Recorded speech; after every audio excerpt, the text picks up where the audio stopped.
मेरे विद्यार्थी मित्रों, प्रथम बीएससी हिंदी कक्षा में आपका स्वागत है।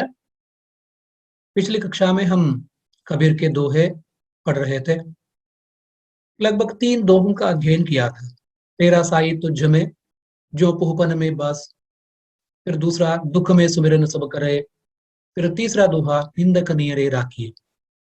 तीसरे दोहे के समान में मैंने बताया था कि निंदक का क्या महत्व है। निंदक अर्थात निंदा करने वाले ठीक नहीं लगते, अच्छे नहीं लगते। हम उनको सह नहीं पाते क्योंकि उनके मुंह से हमारी निंदा सुनते हुए हमें बुरा लगता है। लेकिन कबीर का कहना अथवा इसी तरह बहुत सारे संतों का कहना ही है कि निंदक बुरा नहीं होता। निंदक की सहायता से हम अपने आप को सुधार सकते हैं। निंदक हमारी बुराइयों को निकाल निकाल कर हमारे सामने रखता है और जिनसे हम परिचित हो जाते हैं, अपने अपने अवगुणों से, अपने दोषों से, और इस तरह हमारे व्यक्तित्व का परिष्कार होता है। अर्थात हमें अपने आप को सुधारने का मौका मिल जाता है। जबकि कोई निंदक हमारे अवगुणों को, हमारे दोषों को हमारे सामने कह दे, तो अपने व्यक्तित्व का परिष्कार करने में इस तरह निंदक से हमारी सहायता होती है। निंदक नियरे राखिए, आंगन कुटी छवाए। बिन पानी साबुन बिना, निर्मल करे सुभाए। कबीरदास का कहना है कि निंदक को नियरे राखिए। नियरे मतलब है समीप, नजदीक, राखिए, रख लीजिए। और इससे क्या होता है? आंगन कुटी छवाए, आपका मन अथवा व्यक्तित्व रूपी आंगन अथवा व्यक्तित्व रूपी कुटिया, झोपड़ी, और इसको वे साफ कर देते हैं, छवा देते हैं, साफ कर देते हैं, छा जाते हैं। यहाँ छवाने का मतलब है छा जाना। आपके आंगन में अथवा कुटी में वे ही छा जाते हैं अथवा वे उसे पूरी तरह से साफ कर देते हैं। और इसमें कुछ खर्चा नहीं लगता। बिन पानी साबुन बिना, बिना पानी के, बिना साबुन के आपकी सफाई हो जाती है, आपके व्यक्तित्व की सफाई हो जाती है। निर्मल करे स्वभाव, आपके स्वभाव को, आपके व्यवहार को, आपके मन को, आपके व्यक्तित्व को निर्मल कर देते हैं।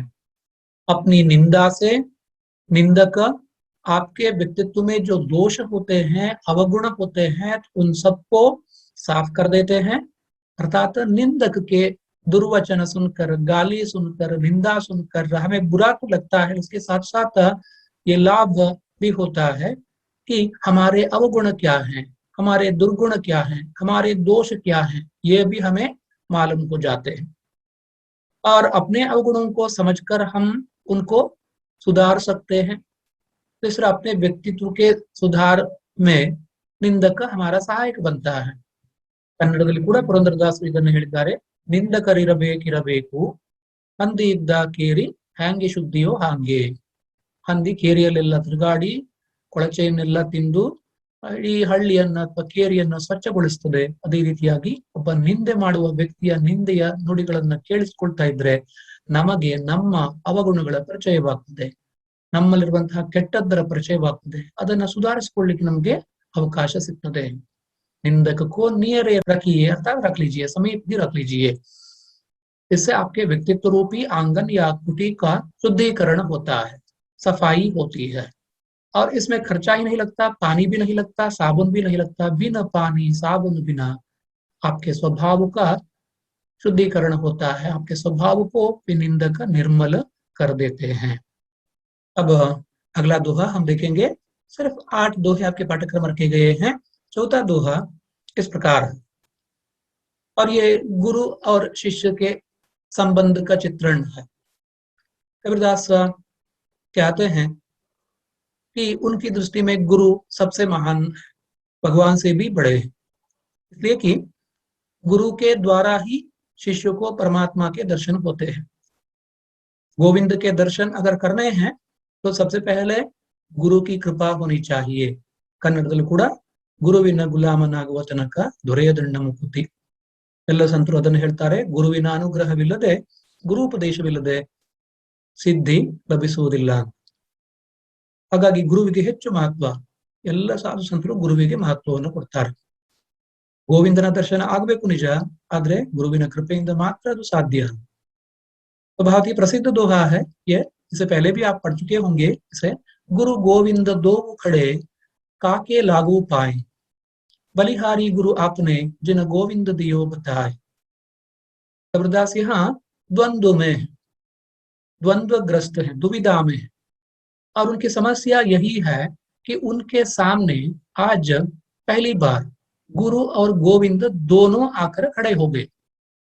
गुरु भी है और गोविंद भी है। गुरु और गोविंद दोनों आकर कबीर के सामने प्रत्यक्ष हो गए, खड़े हो गए हैं। अब कबीर का द्वंद्व यही है, उनकी दुविधा यही है कि सबसे पहले किसके पांवों पर पड़ूं, किसके पांव लगूं। काके लागू पांव, काके किसके, लागू पांव, पांव लगू, सबसे पहले किसके पांव लगूं, सबसे पहले किसको प्रणाम करूं।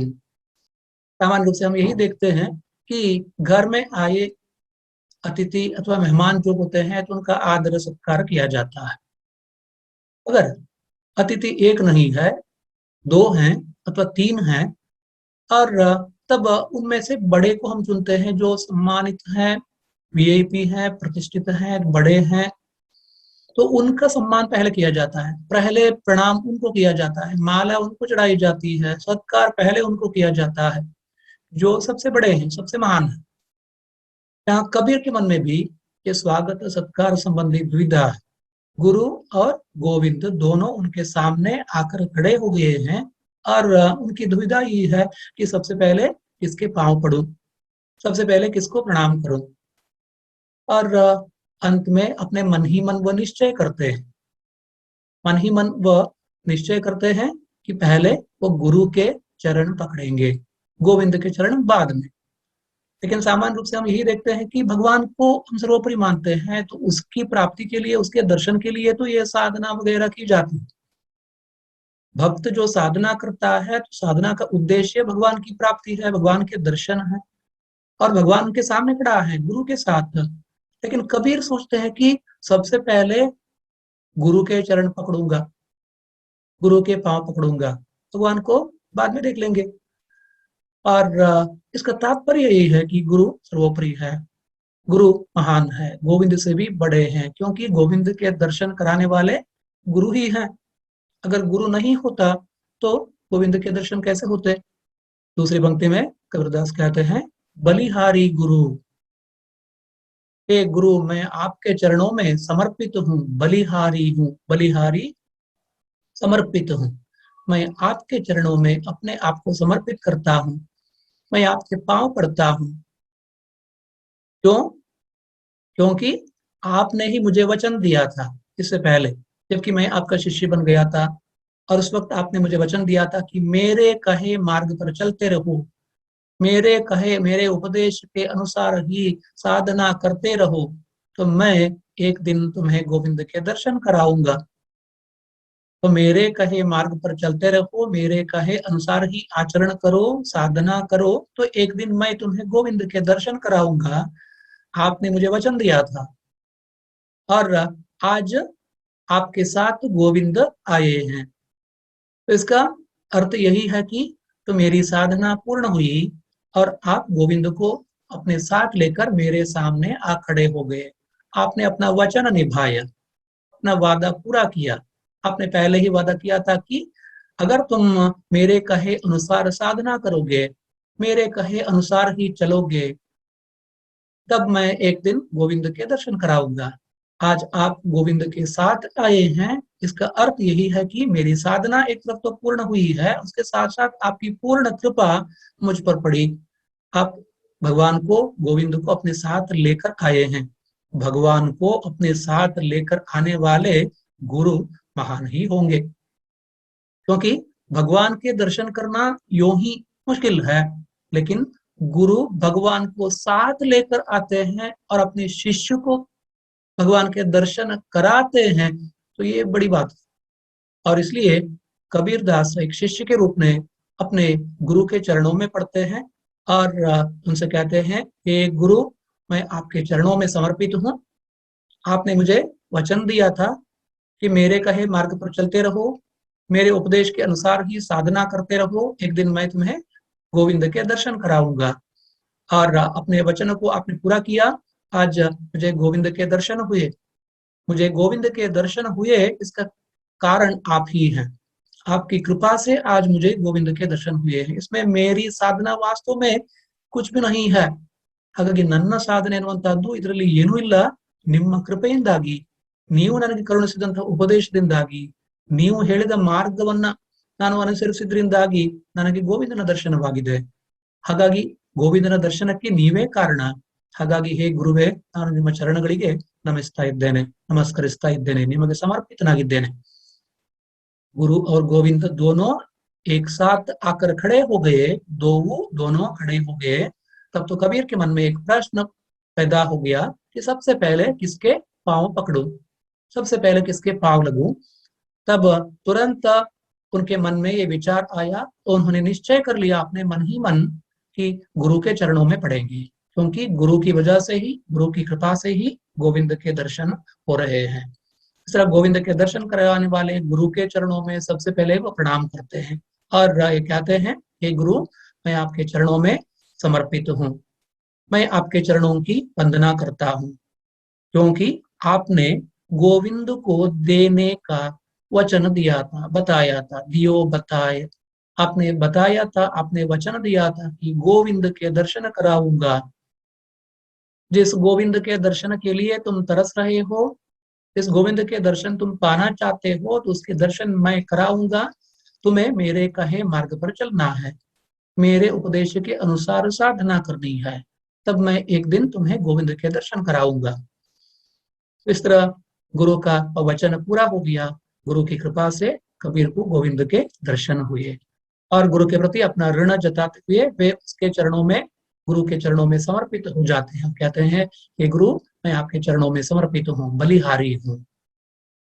यहाँ गुरु का महात्म्य बताया गया है। उसके बाद अगला दोहा देखेंगे और इसमें साधु की जाति का प्रश्न उठा है और इस संबंध में कबीर चर्चा करते हैं हमसे। तो कहते हैं, सबसे कहते हैं, संतों से कहते हैं, भक्तों से कहते हैं और हम सबसे कहते हैं, जाति न पूछो साधु की, पूछ लीजिए ज्ञान, मोल करो तरवार का, पड़ा रहने दो म्यान। बहुत ही सरल है ये दोहा, इससे पहले भी आपने इसे पढ़ा होगा। कबीरदास यहाँ साधु की जाति के संबंध में कहते हैं, साधु की जाति का कोई महत्व नहीं होता। जाति धर्म वगैरह तो व्यावहारिक रूप में ही सत्य है, आध्यात्मिक अथवा आत्यंतिक अलौकिक सत्य के दर्शन करते समय तो ये सभी बेकार हो जाते हैं। तो जाति महान नहीं है, जन्म से हमें जाति मिलती है, लेकिन उसके बाद संस्कार से हम महान बनते हैं। तो कोई महात्मा जन्म से नहीं होता, अपनी साधना से, अपने कर्म से होता है। और इसलिए जो अपनी साधना से, अपने कर्म से महान बनता है, साधु बनता है, और उस साधु की जाति के संबंध में हम क्यों पूछे? तो जाति से कोई महान नहीं होता, अपने कर्म से, अपने संस्कार से, अपनी साधना से व्यक्ति महान बनता है। और इसलिए साधु की जाति मत पूछो, किस जाति का है, ब्राह्मण है, शूद्र है, मुसलमान है अथवा कोई और है, तो ये लेकर हमें क्या करना है? तो हमें इस बात पर ध्यान देना है कि वो तो साधु है, संत है, भक्त है और उसकी एक जाति है, भक्तों की एक जाति है। साधु की जाति मत पूछो, पूछ लीजिए ज्ञान। अगर प्रश्न करना है, पूछना है, तो हमें यही देखना है कि उसमें कितना ज्ञान है, वो कितना बड़ा ज्ञानी है, कितना जानता है भगवान के संबंध में, वो क्या जानता है, उसका ज्ञान पूछ लीजिए। तो कितना बड़ा ज्ञानी है तो उसके ज्ञान की परीक्षा कीजिए। जाति महान नहीं होती, ज्ञान महान होता है। जो ज्ञानी है तो महान है। दूसरी पंक्ति में कबीरदास कहते हैं, मोल करो तरवार का। इस तथ्य का पुष्टिकरण देते हुए कबीरदास कहते हैं कि तलवार, खड्ग का मूल्य होता है और तलवार को जिसमें रखा जाता है उसे म्यान कहते हैं। तलवार को रखने की जगह ಅಥವಾ ತಲವಾರ್ को रखने का स्थान म्यान कहलाता है। म्यान ಅಂತ ಹೇಳಿದ್ರೆ ಕತ್ತಿಯನ್ನು ಅಥವಾ ಖಡ್ಗವನ್ನು ಇರಿಸುವಂತಹ ಒಂದು ಜಾಗ, ಅದಕ್ಕೆ म्यान ಅಂತ ಕರೆಯುವಂತದ್ದು। मोल करो तलवार का, तलवार की कीमत होती है, तलवार का मूल्य होता है, तलवार का महत्व होता है, म्यान का नहीं। अगर म्यान कहीं खो जाए फिर भी तो तलवार ही रहती है। युद्ध किया जाता है तलवार की सहायता से, म्यान से नहीं। म्यान से किसी पर प्रहार नहीं किया जाता, तलवार से प्रहार किया जाता है, तलवार ही उपयोगी होती है। और इस तरह मूल्य तलवार का होता है, म्यान का नहीं। म्यान को पड़े रहने दो, पड़ा रहने दो म्यान, म्यान को पड़े रहने दो, तो उसे छोड़ दो तो उसका कोई महत्व नहीं है, तो वो तो तलवार रखने, सुरक्षित रखने के लिए एक जगह है, स्थान है। मूल्य तो तलवार का करो, मोल करो तलवार का मोल करो, अर्थात उसका मूल्य जानो। उसी तरह जिस तरह तलवार का मूल्य होता है, म्यान का नहीं, इसी प्रकार साधु की जाति का महत्व नहीं होता। साधु में कितना ज्ञान है यही महत्वपूर्ण होता है। ಹಾಗಾಗಿ ಒಬ್ಬ ಸಾಧುವಿನ ಜಾತಿಯನ್ನ ನೋಡುವುದಲ್ಲ, ಅವನಿರುವಂತಹ ಜ್ಞಾನವನ್ನು ನಾವು ಗಮನಿಸಬೇಕು। ಅವನು ಎಷ್ಟರ ಮಟ್ಟಿಗೆ ಪರಮತತ್ವವನ್ನ ಅಥವಾ ಭಗವತ್ ತತ್ವವನ್ನ ಅರ್ಥಕೊಂಡಿದ್ದಾನೆ, ಜ್ಞಾನಿಯಾಗಿದ್ದಾನೆ ಅನ್ನೋದನ್ನ ನಾವು ಗಮನಿಸಬೇಕು। ಖಡ್ಗಕ್ಕೆ ಬೆಲೆ ಇದೆ, ಖಡ್ಗಕ್ಕೆ ಮಾತ್ರ ಮಹತ್ವ, ಆ ಖಡ್ಗವನ್ನು ಇರಿಸುವಂತಹ ಒರೆಗೆ ಯಾವುದೇ ಬೆಲೆ ಇಲ್ಲ।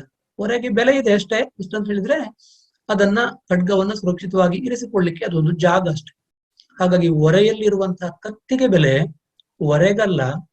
ಹಾಗಾಗಿ ಒರೆಗೆ ಹೆಚ್ಚು ಮಹತ್ವ ಕೊಡಬೇಕಾಗಿದ್ದಿಲ್ಲ, ಕತ್ತಿಗೆ ನಾವು ಬೆಲೆ ಕೊಡಬೇಕು ಅಥವಾ ಖಡ್ಗಕ್ಕೆ ನಾವು ಬೆಲೆ ಕೊಡಬೇಕು। तो कबीरदास का यही कहना है कि साधु की जाति का कोई मतलब नहीं होता, तो साधु की जाति से कोई संबंध नहीं है, उसमें कितना ज्ञान है यही महत्वपूर्ण होता है। अगला दोहा हम पढ़ेंगे। हिंदू मुआ राम कही, मुसलमान खुदाई, कहे कबीर सो जीवता, जो दुह के निकट न जाए। इसमें हिंदू मुसलमानों के बीच में जो वैषम्य है, वैर भाव है अथवा मतभेद है, भिन्नताएं हैं, परस्पर विरोध भाव है, इस संबंध में कबीर कहते हैं। कबीर कहते हैं कि ये दोनों हिंदू और मुसलमान दोनों आपस में लड़ते हैं, झगड़ते हैं, इसलिए भगवान का नाम लेकर, अपने धर्म का नाम लेकर, अपने धर्म का नाम लेकर ये दोनों लड़ते हैं कि मेरा धर्म महान है, मेरे भगवान का महत्व है। तो हिंदू राम का नाम लेकर झगड़ता है, मुसलमान खुदा का नाम लेकर झगड़ता है। तो दोनों अपनी अपनी दृष्टि का समर्थन करते हैं और दूसरों की दृष्टि का तिरस्कार करते हैं। अगर हम ऐसा ही करते रहेंगे हम अज्ञानी हैं। कबीर यहाँ कहते हैं हिंदू मुआ राम कही, इस तरह राम राम कहते हुए अथवा राम का पक्षधर होते हुए, अर्थात यहाँ कट्टर बनते हुए हिंदू भी मर जाता है, मुसलमान खुदा खुदा कहते हुए वो भी मर जाता है। मुआ, मुआ का मतलब है मरा। कबीरदास कठोर भाषा, कटु भाषा का प्रयोग करते हैं और वे कहते हैं कि राम राम कहते हुए हिंदू मर गया, मुसलमान खुदा खुदा कहते हुए मर गया। कबीरदास कहते हैं कहे कबीर सो जीवता, लेकिन वही जीवित है, सो जीवता वही जीवित है, जो दुह के निकट न जाए, जो इन दोनों के निकट नहीं जाता है वही जीवित है। ಕೇಳುವಾಗ ಕಬೀರರು ಈ ಮಾತನ್ನು ಕೇಳುವಾಗ ಒಂದು ತರದಲ್ಲಿ ಆಘಾತವಾದಾಗೆ ಅನಿಸ್ತದೆ। ಇಬ್ಬರ ಹತ್ರಕ್ಕೂ ಯಾರು ಹೋಗುದಿಲ್ವೋ ಅವನು ಬದುಕಿರುವವನು, ಅವನು ಜೀವಂತವಾಗಿರುವವನು ಅಂತ। ಆದ್ರೆ ಇಲ್ಲಿ ಒಂದು ಸಾಂಕೇತಿಕವಾದ ಒಂದು अर्थ ಇದೆ ಈ ಶಬ್ದದಲ್ಲಿ। जो दुह के निकट न जाए, दुहों का मतलब है दो, इन दोनों के पास जो नहीं जाता है अथवा इन दोनों के इस झगड़े में नहीं पड़ता है वही जीवित रहता है। ಒಂದು ತರದಲ್ಲಿ ಲೌಕಿಕವಾಗಿ ಭೌತಿಕವಾಗಿ ಕೂಡ ಇದು ಸತ್ಯ। ಹಿಂದೂ ಮತ್ತು ಮುಸಲ್ಮಾನ ಇಬ್ಬರು ಕೂಡ ರಾಮ ಮತ್ತೆ ಖುದಾ ಅನ್ನುವ ಹೆಸರಿಗೋಸ್ಕರ ಅಥವಾ ತಮ್ಮ ಧರ್ಮದ ಹೆಸರಿಗೋಸ್ಕರ ಹೊಡೆದಾಡ್ತಾ ಇದ್ರೆ ಅವರ ಮಧ್ಯೆ ಸಿಕ್ಕ ಹಾಕೊಂಡು ಸಾಯುವಂತದ್ದೇ, ಅವರಿಂದ ದೂರ ಇರುವ ವ್ಯಕ್ತಿ ಬದುಕ್ತಾನೆ ಅಂತ ಒಂದರ್ಥ। ಇನ್ನೊಂದು ಇದರಲ್ಲಿ ಬಹಳ ಗಂಭೀರವಾದಂತಹ ಒಂದು ಸ್ವಾರಸ್ಯಕರವಾದ ಅರ್ಥ ಇದೆ ಇದರಲ್ಲಿ। ಅದೇನು ಅಂತ ಹೇಳಿದ್ರೆ ಈ ರಾಮನಾಗ್ಲಿ ಅಥವಾ ಖುದಾ ಆಗ್ಲಿ, तो तो राम का नाम लेकर अथवा खुदा का नाम लेकर ये जो झगड़ते रहते हैं हिंदू और मुसलमान, और ये वास्तव में राम को अथवा खुदा को नहीं जानते, और ये द्वंद्व में जीते हैं। द्वंद्व का मतलब है दो के भाव में जीते हैं, द्वैत में जीते हैं। ये द्वंद्व दुविधा है। दुहु शब्द का अर्थ है दो, दो का मतलब है ದ್ವಂದ್ವ, ದ್ವಂದ್ವ का अर्थ है ಡ್ಯುಯಾಲಿಟಿ. ಈ ಎರಡು ಅನ್ನುವಂತ ಒಂದು ಭಾವನೆ, ಪ್ರತ್ಯೇಕತೆ, ಭಿನ್ನತೆ ಅಂತ ಅಲ್ಲಿ ಅರ್ಥವಾಗ್ತದೆ. ಹಿಂದುವಿನ ದೃಷ್ಟಿಯಲ್ಲಿ ಖುದಾ ಅಂತ ಹೇಳಿದ್ರೆ ಅದು ನಮಗೆ ಸಂಬಂಧಪಟ್ಟಿದ್ದಲ್ಲ. ಮುಸಲ್ಮಾನಿಗೆ ಕೂಡ ಅಷ್ಟೇ, ರಾಮ ಅಂತ ಹೇಳಿದ್ರೆ ಆಗುದಿಲ್ಲ, ಅದು ನಮಗೆ ಸಂಬಂಧಪಟ್ಟಿದ್ದಲ್ಲ. ಯಾವ ಒಂದು ಸಿದ್ಧಾಂತದಲ್ಲಿ ಹೀಗೆ ಭಿನ್ನತೆ ಅಥವಾ ಪ್ರತ್ಯೇಕತೆಯನ್ನ ನಾವು ಗಮನಿಸ್ತೇವೋ, ಆ ಪ್ರತ್ಯೇಕತೆ ಎನ್ನುವಂಥದ್ದು ನಮ್ಮಿಂದ ಇನ್ನೊಬ್ಬರನ್ನ ದೂರ ಮಾಡ್ತದೆ. ಆ ಸಂದರ್ಭದಲ್ಲಿ ಎಲ್ಲರಲ್ಲೂ ಇರುವಂತಹ ಸರ್ವವ್ಯಾಪಕವಾದಂತಹ ಪರಮತತ್ವ ಅದು ಒಂದೇ ಆಗಿರುವುದನ್ನ ನಾವು ಬೇರೆ ಬೇರೆ ಹೆಸರುಗಳಿಂದ ಕರೀಲಿಕ್ಕೆ ಕೂಡ ತುಂಬಾ ಸಂಕೋಚ ಪಡ್ತೇವೆ ಅಂತಾದ್ರೆ, ಪರಸ್ಪರ ವೈರ ಅಥವಾ ವೈಷಮ್ಯವನ್ನ ಹೊಂದಿದ್ದೇವೆ ಅಂತಾದ್ರೆ ನಮಗೆ ಏನ್ ಅರ್ಥವಾಗಿದೆ? ರಾಮನು ಅರ್ಥವಾಗಿಲ್ಲ, ಖುದಾ ಅರ್ಥ ಆಗಿಲ್ಲ. ಮುಸಲ್ಮಾನರಿಗೆ ಖುದಾ ಅರ್ಥ ಆಗ್ಲಿಲ್ಲ, ಹಿಂದೂಗಳಿಗೆ ರಾಮ ಅರ್ಥ ಆಗ್ಲಿಲ್ಲ ಅಂತ ಅರ್ಥ. हिंदू मवा राम कही, मुसलमान खुदाई. तो राम राम कहते हुए हिंदू भी मर जाता है, खुदा खुदा कहते हुए मुसलमान भी मर गया. कबीरदास कहते हैं कि जीवित वही है जो इस द्वंद्व में नहीं पड़ता, इस पचड़े में नहीं पड़ता, इस झगड़े में नहीं पड़ता, इस द्वैत में नहीं पड़ता, इस द्वंद्व में नहीं पड़ता. इस द्वंद्व से जो दूर रहता है, जो अद्वैत में रहता है, जो एक को मानता है, तो वो जीवित रहता है. जो दो को मानता है तो वो मर जाता. ಹಾಗಾಗಿ ಎರಡನ್ನು ನಂಬುವವನು ಸಾಯ್ತಾನೆ, ಒಂದನ್ನು ನಂಬುವವನು ಬದುಕ್ತಾನೆ ಅಂತ ಅರ್ಥ ಇಲ್ಲ. ಇದರ ಸ್ವಾರಸ್ಯ ಏನು ಹೇಳಿದ್ರೆ, ಎರಡನ್ನ ನಂಬಿದವನು ಸಾಯ್ತಾನೆ, ಒಂದನ್ನ ನಂಬಿದವನು ಬದುಕ್ತಾನೆ. ಇಲ್ಲಿ ಒಂದು ಮತ್ತೆ ಎರಡು ಅನ್ನುವಂಥದ್ದು ಸಂಖ್ಯಾಶಾಸ್ತ್ರದಲ್ಲೂ ಕೂಡ ಅಲ್ಲಿ ಡ್ಯುಯಾಲಿಟಿ, ದ್ವಂದ್ವ, ಯೂನಿಟಿ ಅನ್ನುವಂಥದ್ದು ಏಕತೆ. ಯೂನಿಟಿ ಅಥವಾ ಡೈವರ್ಸಿಟಿ, ಇಲ್ಲಿ ಡ್ಯುಯಾಲಿಟಿ ಅನ್ನೋದನ್ನ ನಾವು ಡೈವರ್ಸಿಟಿ ಅಂತ ಕೂಡ ತಗೊಳ್ಬಹುದು, ಬಹುತ್ವ ಅಂತ ಕೂಡ ಅರ್ಥ ಮಾಡ್ತೀವಿ. ಯಾಕಂದ್ರೆ ಎರಡು ಎರಡಾಗಿರುವುದಿಲ್ಲ, ಎರಡು ನಾಲ್ಕಾಗಿ, ನಾಲ್ಕು 16 ಆಗಿ, 16 32 ಆಗಿ, 64 ಆಗಿ, 128 ಆಗಿ, ಹೀಗೆ ಅದು ಹೆಚ್ಚುತ್ತಾ ಹೋಗ್ತದೆ, ಪ್ರೋಗ್ರೆಷನ್ ಆಗ್ತಾ ಹೋಗ್ತದೆ. ಅಂದ್ರೆ ಅದು ಬಹುತ್ವ.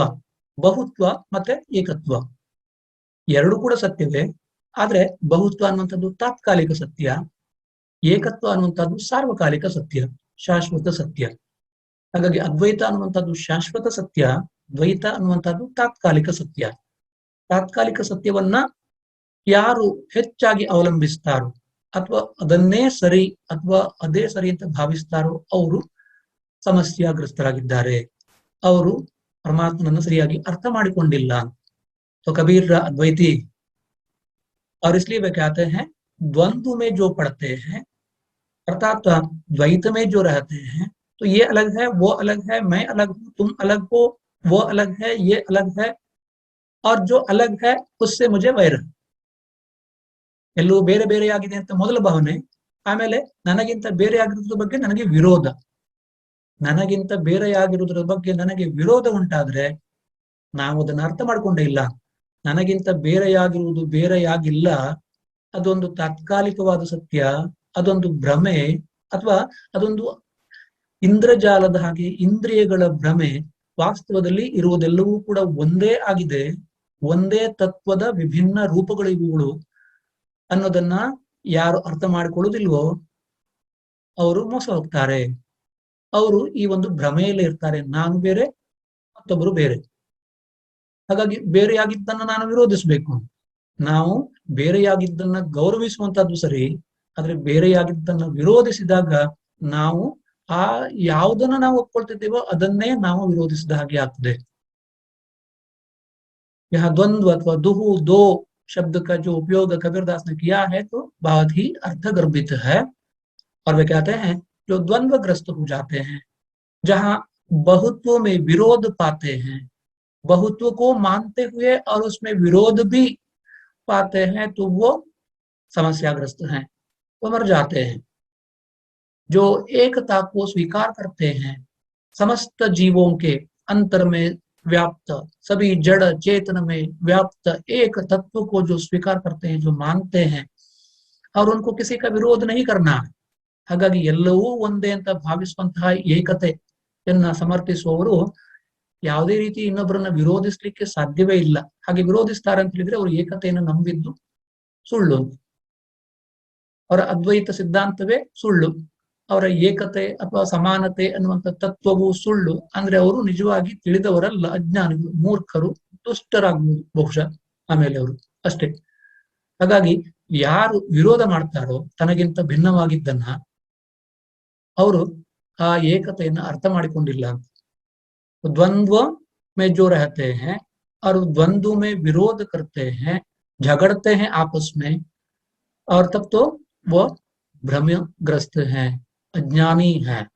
और जो इस अज्ञान से बचता है, उस एकता को पहचानता है, एकम सत् विप्रा ಬಹುಧಾ ವದಂತಿ, ಇರುವುದೊಂದೇ ಸತ್ಯ, ಜ್ಞಾನಿಗಳದನ್ನ ಬೇರೆ ಬೇರೆ ಹೆಸರುಗಳಿಂದ ಕರೀತಾರೆ ಅಂತ ಹೇಳಿ ಭಾರತೀಯ ಅದ್ವೈತ ಚಿಂತನವು ಅದನ್ನೇ ಹೇಳ್ತದೆ.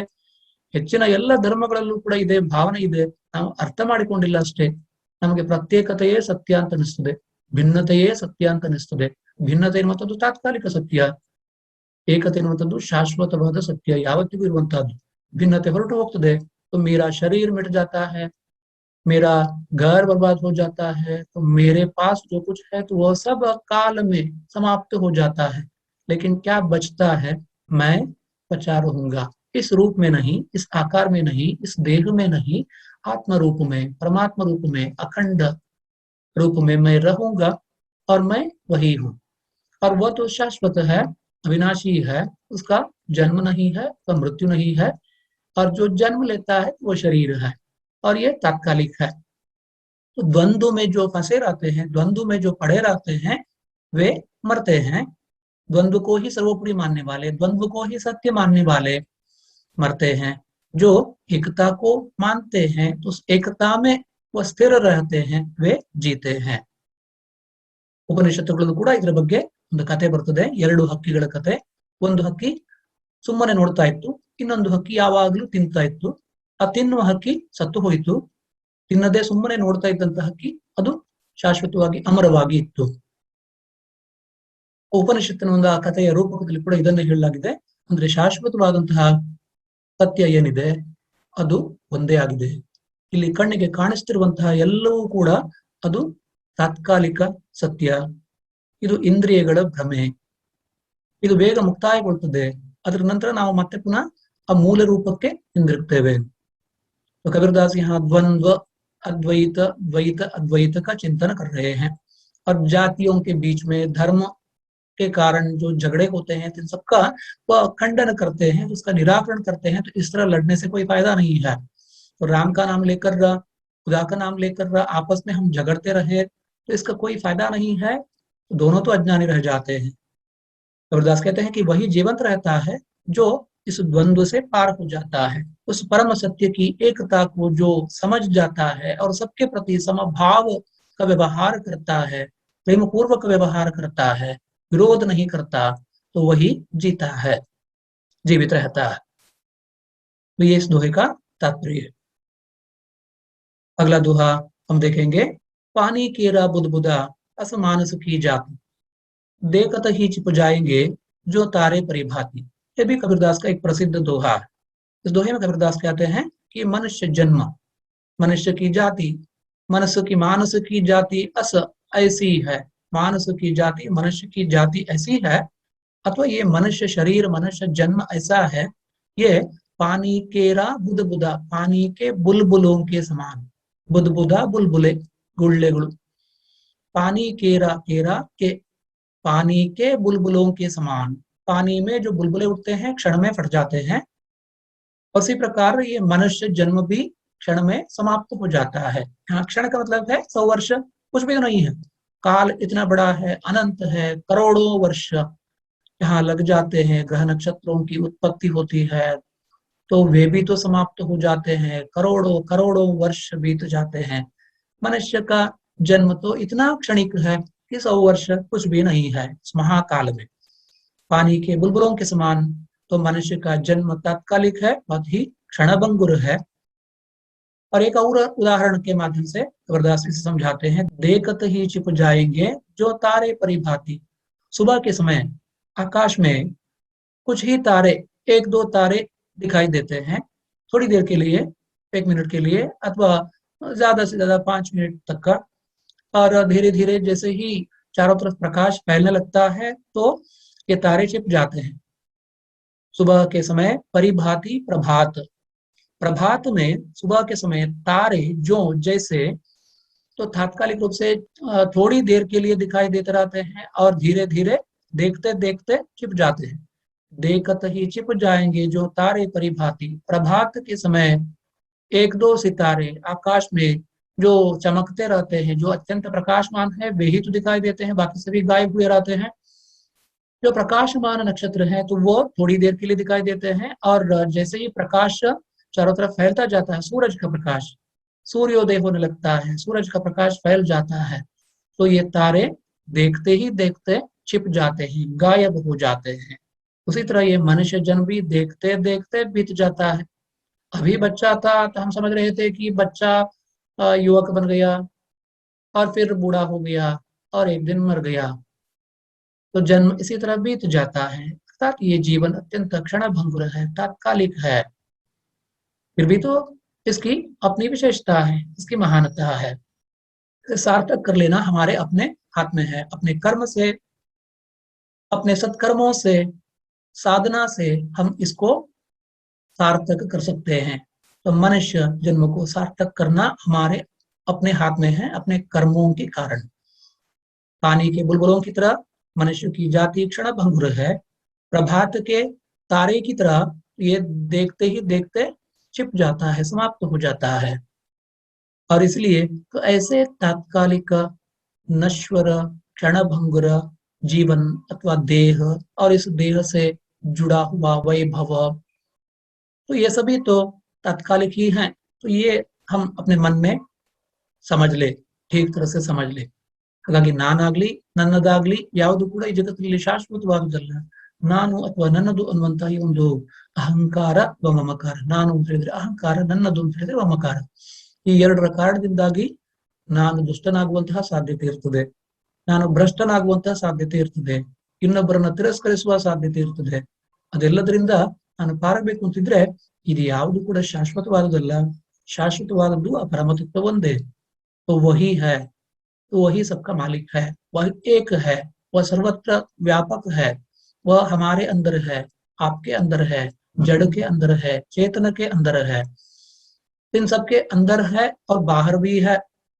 तो देखने में भी वही है और ना देखने में भी वही है, अद्वैत इस दृष्टि से। लेकिन हम जो देखते हैं तो उसमें उसे पहचानते नहीं। ಕಣ್ಣಿಗೆ ಕಾಣಿಸುವಂತಹ ಕಲ್ಲಿನಲ್ಲಿ ಕೂಡ ಇರುವಂತಹದ್ದು ಅದೇ ತತ್ವ, ಅದು ಕಾಣಿಸುವ ರೀತಿಯಲ್ಲಿ ನಾವು ಅದನ್ನು ಗುರುತಿಸುವುದಿಲ್ಲ. ಮತ್ತೆ ಇನ್ನೊಂದು ಕಾಣಿಸದೇ ಇದೆ, ಅದು ಹೇಗೂ ಕಾಣಿಸುವುದಿಲ್ಲ. ಆದ್ರೆ ಎರಡೂ ಕೂಡ ಒಂದೇ ಆಗಿದೆ. ಕಾಣಿಸುವಂತಹದ್ದಿರಲಿ ಅಥವಾ ಕಾಣಿಸದೇ ಇರುವಂತಹದ್ದಿರಲಿ, ಎರಡು ಕೂಡ ಒಂದೇ ಆಗಿದೆ. ಅದು ಕಾಣಿಸುತ್ತಲೂ ಇದೆ, ಅದು ಕಾಣಿಸದೆಯೂ ಇದೆ. वो दिखाई देता भी है, वह नहीं भी दिखाई देता। जो वो प्रकट भी है, वह अव्यक्त भी है। तो इसलिए उसे हम एक के रूप में पहचानेंगे, समझेंगे अपने हृदय में, तो देखेंगे, तो तब तो इस जन्म को हम सार्थक कर पाएंगे। अब हम अंतिम दोहा पढ़ेंगे। होती पढ़ी पढ़ी जगमुआ, हुआ न पंडित कोई, ढाई अक्षर प्रेम का, पढ़े सो पंडित होई। कबीरदास इस दोहे में पुस्तकीय ज्ञान के संबंध में कहते हैं कि तो ये बेकार है। पोथी का अर्थ है पुस्तक, पुस्तक पढ़ पढ़ कर जग मुआ, मुआ का अर्थ है मर गया। हुआ न पंडित कोई, अर्थात पुस्तकें पढ़ पढ़ कर जगत मर गया, संसार मर गया, कोई पंडित नहीं बन सका। पंडित कैसे बन सकता है? तो इस संबंध में कबीरदास कहते हैं, ढाई अक्षर प्रेम का, पढ़े सो पंडित होई। कबीर कहते हैं कि प्रेम नामक जो शब्द है और इसमें ढाई अक्षर है, वो पूरी तरह से तो ये दो भी नहीं अथवा तीन भी नहीं है, ढाई अक्षर है। प रे म, प्रेम ढाई अक्षर का शब्द है। और इस ढाई अक्षर के शब्द को अर्थात प्रेम को जो पढ़े अर्थात जो समझ ले तो वो पंडित हो जाएगा। कबीरदास का कहना है कि प्रेम अमर है, तो प्रेम ही परमात्मा रूप है। प्रेम से ही ये समस्त संसार चलता है। बिना प्रेम के ये समस्त सांसारिक व्यवहार व्यर्थ होता है। कबीर का कहना है कि पुस्तकें पढ़ने से कुछ नहीं होगा, कोई पंडित नहीं बनेगा, और परमात्मा के प्रति प्रेम भाव रखते हुए तो संसार के समस्त जीवों के साथ प्रेम पूर्वक व्यवहार करते हुए अगर हम जिए तो हमारा जीवन सार्थक होगा। और पंडित वही कहलाएगा जो सबके साथ प्रेम का व्यवहार करेगा, स्नेह पूर्वक व्यवहार करेगा, सभी जीवों को आत्मवत देखेगा। आत्मवत सर्वभूतेषु जो उक्ति है तो उसके अनुसार सभी जीवों के प्रति प्रेम पूर्वक व्यवहार जो करे वो पंडित है। तो प्रेम को जो समझ ले तो वही महान है, क्योंकि प्रेम महान है। तो प्रेम से ही तो ये संसार चलता है। कबीर कहते हैं, पोथी पढ़ने से अथवा पुस्तक पढ़ने से कुछ नहीं होगा, तो पुस्तकें पढ़ पढ़ कर संसार मर गया, अर्थात संसार के लोग मर गए, कोई पंडित नहीं बन पाया। प्रेम नामक शब्द जो है इसमें 2.5 अक्षर हैं, तो केवल इतना पढ़ने से व्यक्ति पंडित हो जाता है। धन्यवाद।